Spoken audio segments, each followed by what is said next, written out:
வணக்கம். நீங்கள் பார்த்து கொண்டிருப்பது செட்டிக்குளம் முருகன் கோயில். இது மலை மீது அமையப்பட்டுள்ள கோயில். இக்கோயிலின் உள்ளே இருக்கக்கூடிய முருகன் சுயம்பாக உருவெடுத்தது என்று வரலாறு கூறுகிறது. இக்கோயிலின் உள்ளே கருவறையில் முருகபெருமான் மேற்கு திசை பழனி முருகன் கோயிலை போல் மேற்கு திசை நோக்கி அமர்ந்து அருள்பாலிக்கின்றார்.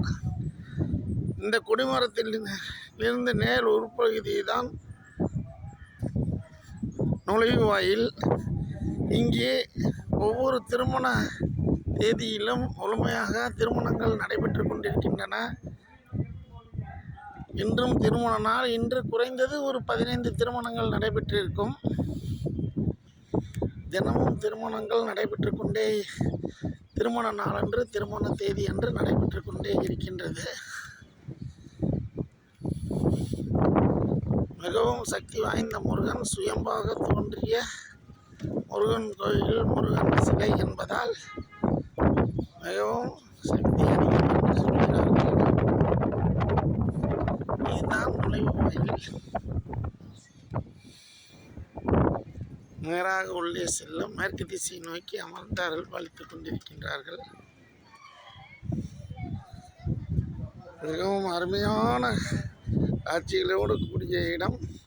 பழனி முருகனின் கோயில் அமைந்திருப்பதைப் போல் சுற்றிலும் ஏகப்பட்ட மலைகள் சூழ்ந்த பகுதி. மேலே கார், பஸ், வேன் போன்ற வாகனங்கள் வருவதற்கு சாலை வசதிகள் ஏற்படுத்தி இருக்கின்றார்கள். நீங்கள் 2 சக்கர வாகனத்திலும் வரலாம், இல்லையே கார், வேன் போன்ற வாகனங்களில் கூட வரலாம். பாருங்கள், பாதை சிறப்பாக அமைத்துள்ளார்கள்.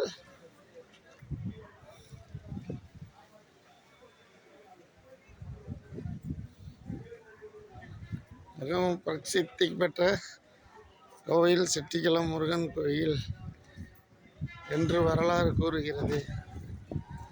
சுயம்பு லிங்கம் சுயம்பாக தோன்றியது. செட்டிக்குளம் என்பது பெரம்பலூர் மாவட்டம். பெரம்பலூருக்கு மிக அருகில் உள்ள ஊர்தான் செட்டிக்குளம்.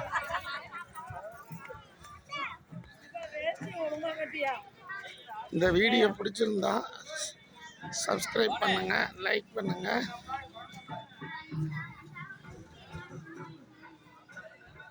கர்ப்பகிரகத்தினுள்ளே வீடியோ எடுக்க அனுமதி இல்லை. ஆகவே முருகன் வள்ளி தெய்வானையோடு வெளியில் இருப்பதை எடுத்துள்ளேன்.